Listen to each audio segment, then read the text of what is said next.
into Woolworths.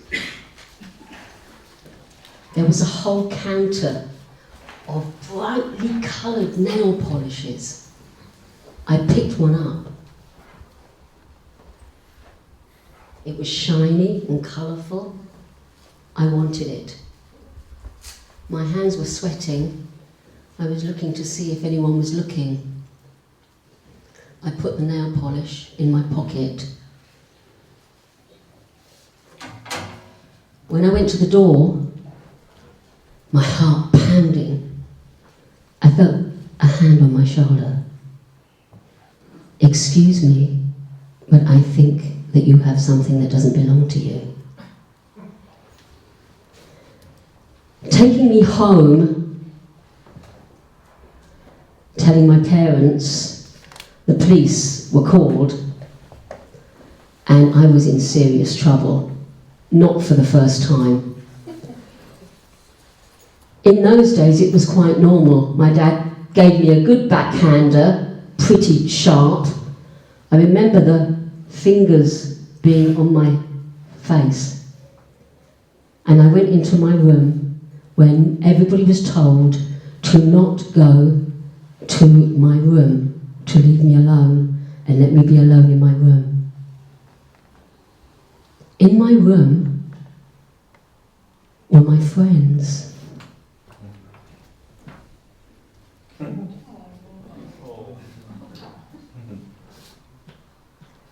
Hi.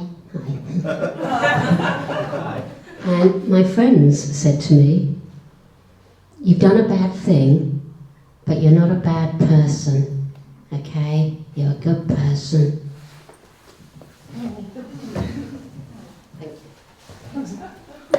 His name's Brex. I'm teaching him to sit. Brex, sit.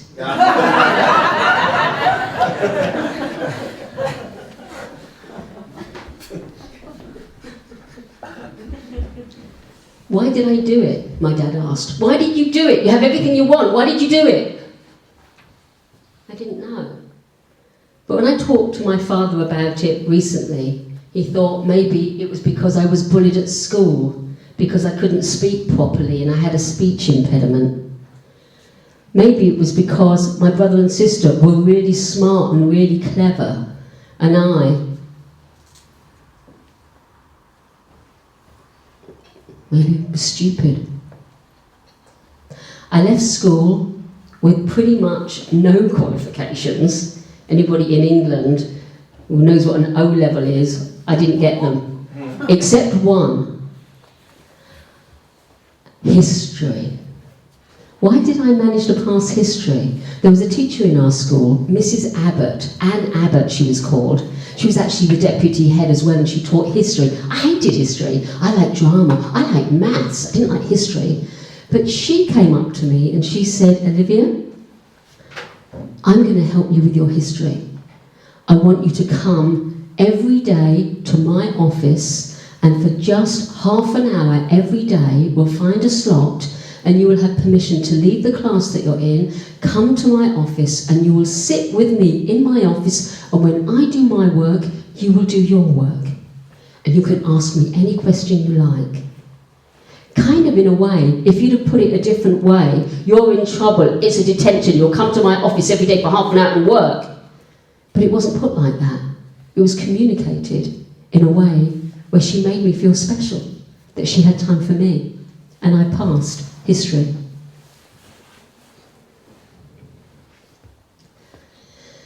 Fast forward 15 years, yes, I couldn't speak with my voice, so I spoke with my body. I became a dancer. I went to Mexico and worked in a circus as a magician's assistant. I danced with Nureyev in Romeo and Juliet. Actually, I was one of the peasant girls. Can you pass me that basket? I was a peasant girl, and I had this basket like this, and it was full of plastic grapefruits, and I had to just swish around the stage with my plastic grapefruits, and I decided to throw in the air and catch it. On one evening, I didn't catch it, and the stage is raked. It rolled towards Nuriyev's feet, but luckily he's still alive. He didn't break a leg.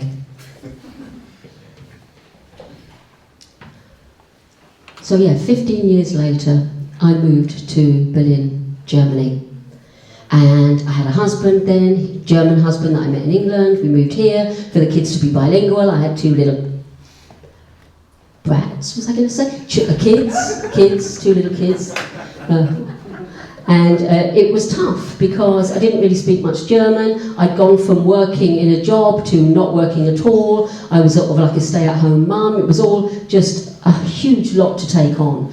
And then I was going to my German classes. And at my German class, I met a guy, black, American, gay, Trevor. And he said, "Oh, you're so good at speaking, you should join that club, you know, Toastmasters."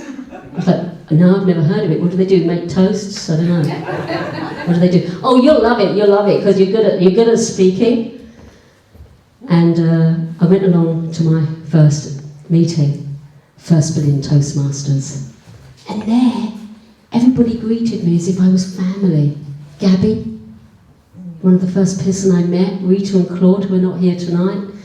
But you made me feel welcome, and I was so relieved to be able to speak in English.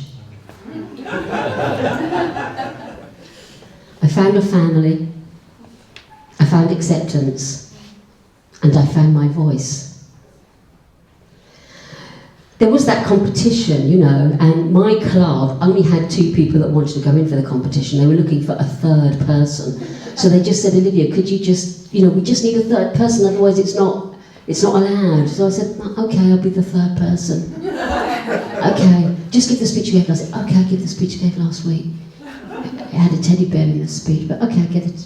"Should we give the speech that we gave?" "Okay, Flex agrees, okay." I won the club competition. That's not all, there's another one. Yeah, there's the area, it's the whole of Berlin. Oh God, the whole of Berlin. Okay, the whole of Berlin. I won that competition. But that's not all. There's the whole of Germany. Yes! I won that competition. Then there was the whole of Europe. Yes, the whole of Europe. In those days, Europe was one district. I won that competition. Oh, thank God it's over. No, it's not over. You're going to Las Vegas for the semi-final. I need a coach. First Berlin Toastmasters, Gabby, all those people at my club helped coach me. Ben, where's Ben? Not this Ben, sorry Ben, the other Ben. This Ben Parsons. Yeah, we're talking about Ben, you were there, you coached me. And at the time, which Toastmaster club were you in? Geneva. So he was in Geneva, I met him at the club, and he coached me, gave me some brilliant advice. Basically, my family pulled together to help me, and I went to the semi-final. And at the semi-final, I gave everything I had in that speech, and I won the semi-final. I got through to the finals of the World Championship. 9 men and me, and my bear. 1 woman, 1 bear, 9 men. And it was the first year that at Toastmasters it was streamed. It was the first year that it was streamed. My family were all sitting round, my club was all sitting round. I think they'd all got together at someone's house to watch it. My friends were all sitting round. I gave the amazing speech. It was obvious I was the winner. In 3rd place, somebody. In 2nd place, somebody. And in 3rd place, Jock Elliott. He's 35th time of trying to get the title. His 9th time in the final, I think it was. And there's been 1 disqualification. I was the disqualified one. I knew as soon as I sat down, so I wasn't expecting my name to be up there, because my coach, Bob Mole, who was beside me, told me, "You're 15 seconds over time, you're disqualified, forget it." And you know what I thought? Did I feel disappointed and tragic? No, I felt relief. Relief. And sometimes I don't know if it's a personality thing or if it's a gender thing, but there's certain people that would think, "I want that title." That was probably Jock Elliott. And there's people like me who was, I've had the journey. I've had the journey. So I was very grateful. What happened after that was really, it was just the beginning. Because I got invited to speak at the dinner afterwards. Everyone was around me, hardly anyone, poor Jock, was around Jock. We want you to come and speak in Florida. We'll pay your hotel and flights. Will you come? Yes, but I've only got a 7-minute speech. Oh, you'll give a keynote. We'll need 45 minutes. I've got to make a 7-minute speech in 45 minutes. Okay. And perhaps you can do a workshop. A workshop. I've never done a workshop before. Okay, a workshop. How long's the workshop? 90 minutes. 90-minute workshop. Okay. And then someone else, will you? So that I got invited to Florida. I got invited to Perth in Australia. I got invited to Switzerland. I got invited everywhere. And for 18 months, I travelled the globe, making my little speeches longer, making my workshops bigger, and every time, take this room, I would get there early. I can't walk into the audience. I'm on a leash here. And on every single seat, I put a piece of paper. And on that piece of paper, this was, of course, before we had QR codes, right? On that piece of paper, I said, what did you like about my speech or workshop? Where was there room for improvement, if you could name one thing? What was missing from it? And I kept up 200, 300 in the World Championships. At the final, there were over 2,000 in the audience. I didn't put questionnaires on those seats. But every gig I had from then on, I put out the papers, I collected them all up. Nowadays, you know, that much paper was used. Yes, sorry tree lovers, it was. And then I collected all the papers and I looked at every single comment and I saw, did many people say the same comment? And then, did I agree or not? And in the end, I think, it's a good point, I don't agree. It's a good point, I do agree. That was the process of constantly growing and constantly getting better. Every time you have an opportunity, prepare as if your life depended on it, fully in. I've had people say to me, I didn't bother to prepare really because they didn't pay much. Big mistake. You do not know where the opportunities lie. Always be the best you can be every time. It's for pathos, pause, and pronunciation.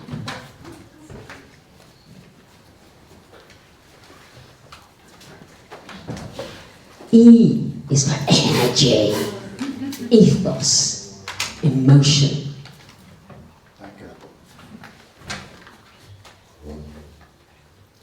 It's difficult with the mic, isn't it? A is for anecdotes, anaphoria, and aha moments. R is for reflection, rhetorics, reasoning, and resonating voices.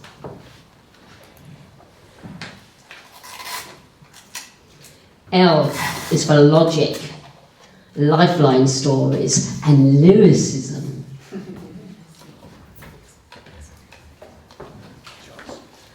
And lastly, Davey will be pleased to hear, because he wasn't sure how many letters were coming. S, the art of storytelling, for structure, and the science of surprise. And as you can see, that spells the word pearl. Each and every one of you is a precious pearl. You're all different shapes, and you're all different sizes. But you are all as precious as the next person, and that we should never forget, each one of us, a pearl. Toastmasters is where careers are made. Thank you, David.